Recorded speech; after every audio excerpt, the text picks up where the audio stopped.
Hello everyone, welcome back to my channel. It's Nicole from Perfectly Imperfect Planning, and today I'm finally going to show you how I budget for the week in my planner. So I do have a little piece of note paper on the side with some of the figures calculated out just to make this video a little bit easier. But typically for this, all you're going to need is a little budget sheet. You don't necessarily need this. You can just use a piece of notebook paper. I have this because I do break down each week by certain categories. So I usually have my bills first because obviously those are expenses that I need to pay. There's no ifs, ands, or buts. Then I have my weekly expenses like groceries, gas, I do budget for some eating out and a little bit of fun. And then these are the categories that I want to save for in the future. So I have some house fund, car maintenance, Christmas shopping, birthday. Now this is a relatively older sheet. I do plan to update this. At my previous job, I was getting paid weekly. Now I get paid bi-weekly. So I do have to update this a little bit because as I was, planning for this video, I realized that I have to plan a little bit differently. So we're going to start by my rollover balance. So rollover balance is what you have in your bank before you get paid. So right now I have $325. Then paycheck amount. So it's going to be,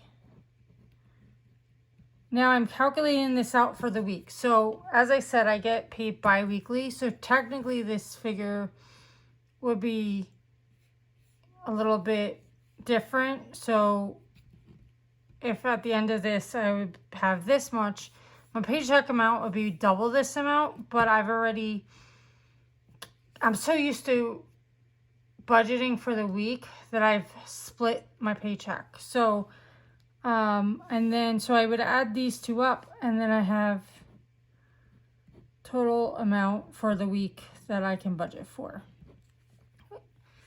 Now, bills I'm going to have my car payment.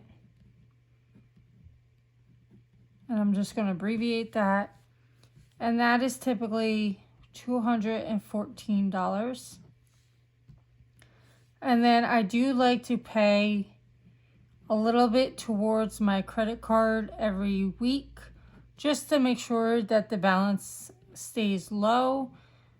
I have recently paid off most of my credit card debt, so I really don't have that big of a balance anymore. So even more the reason why to pay a credit card as much as you can just to keep that balance low and the interest down as well. So I am putting that. So if you add this up, it comes to $314.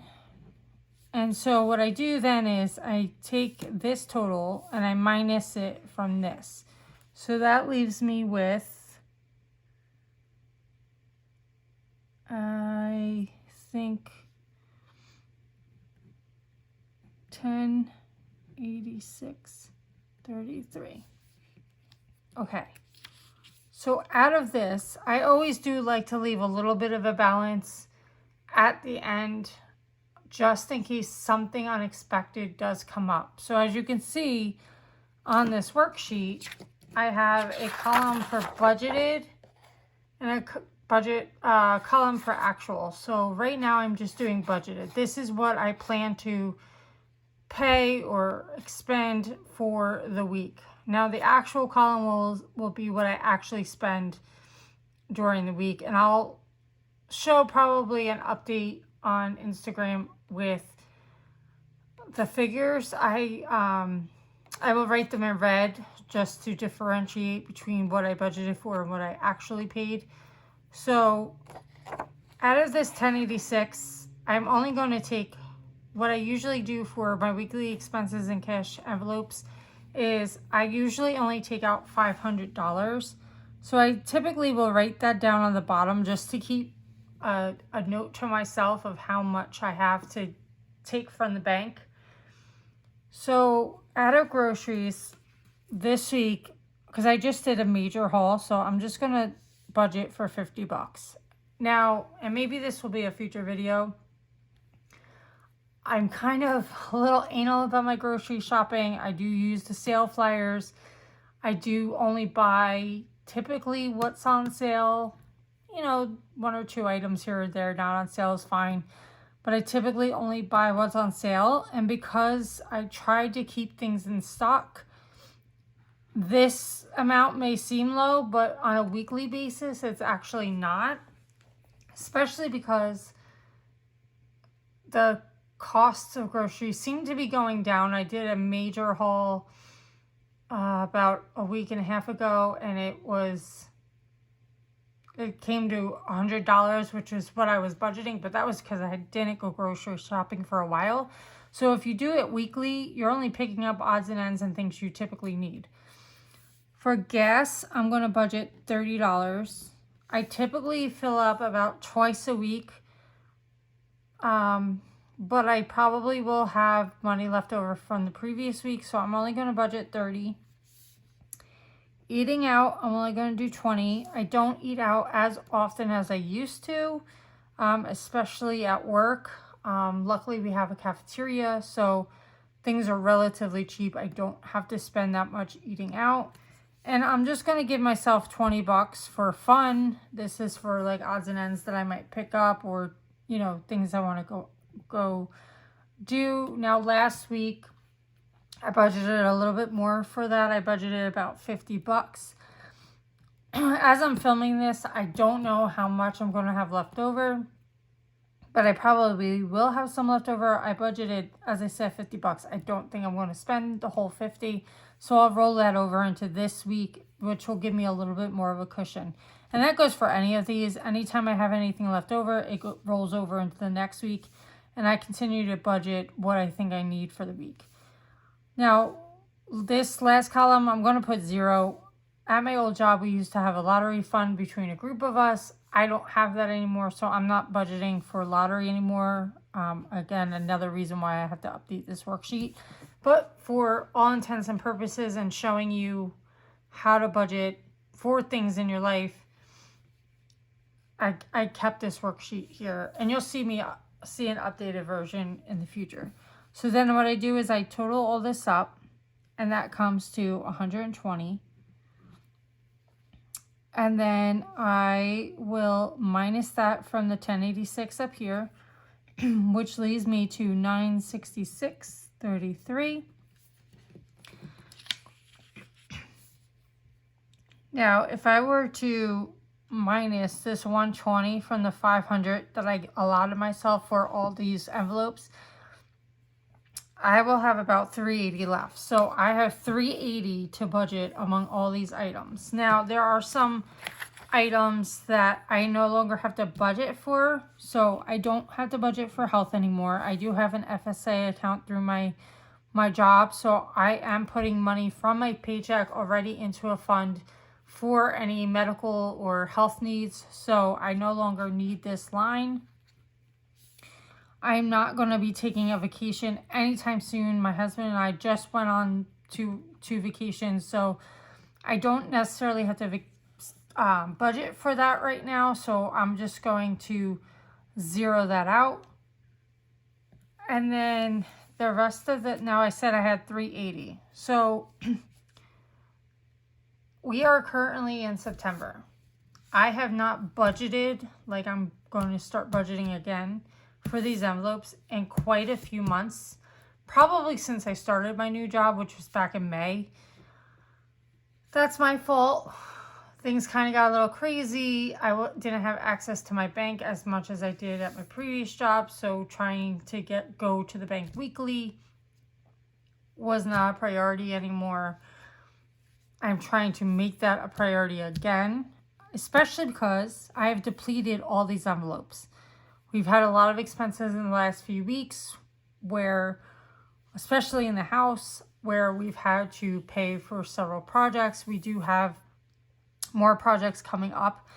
So it's all the more reasons why I need to get back into this. We have learned that having these separate little envelopes or funds for these particular items is very helpful, because when I was budgeting every week for these items and I did have a cushion, when expenses came up, I only took money from this particular fund. I didn't have to go into my bank account.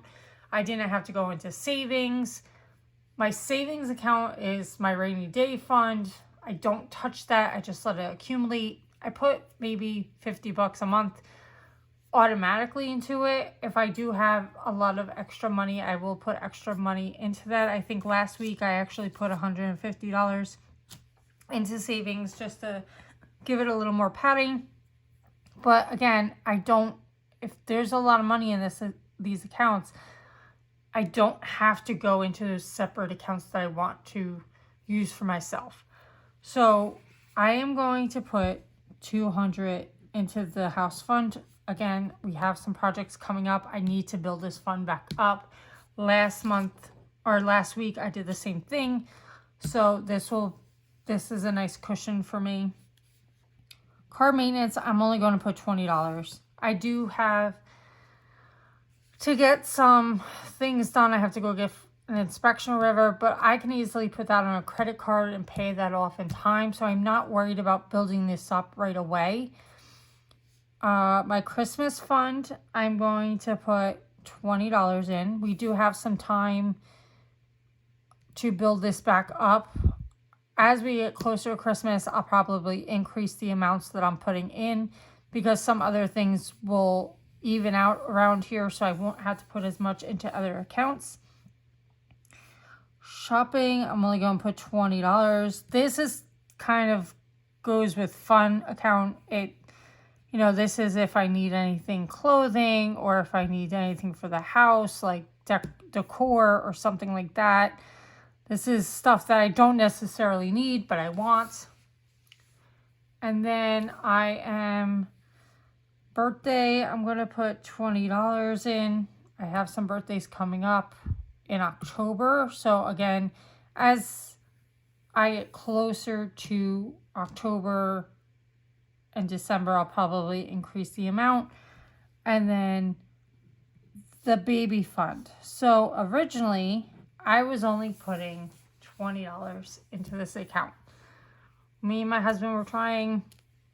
It was just to get some padding. Again, I've used that fund for other expenses that have come up, so we're depleted again. I'm increasing this to $100, especially because I can now officially announce it that me and my husband are expecting our baby in March. So I'm trying to build this up. This will be just money that we need for random expenses when the baby comes in March. And so when we total all this up, we come to $380. And then I'm going to subtract that from the $966, which gives me $586.33. And I'm not going to put anything into savings this week, so I'm going to zero that out. I don't think I'm going to have any other money that has to go out or come in. So I am just going to put $586 on the bottom here. And this should be how much I have left over at the end of the week. So I am planning right now. Today's Thursday when this video goes live. So I'm planning for the 23rd to the 29th, which is going to be Saturday to next Friday. That is because I typically get paid on Friday. So the 29th I get paid again. So that will be the next week. So I should have $586.33 left over, and that is how I budget for a week. I hope you like this video. Make sure to hit that subscribe button to continue following me on this planning journey. Till next time.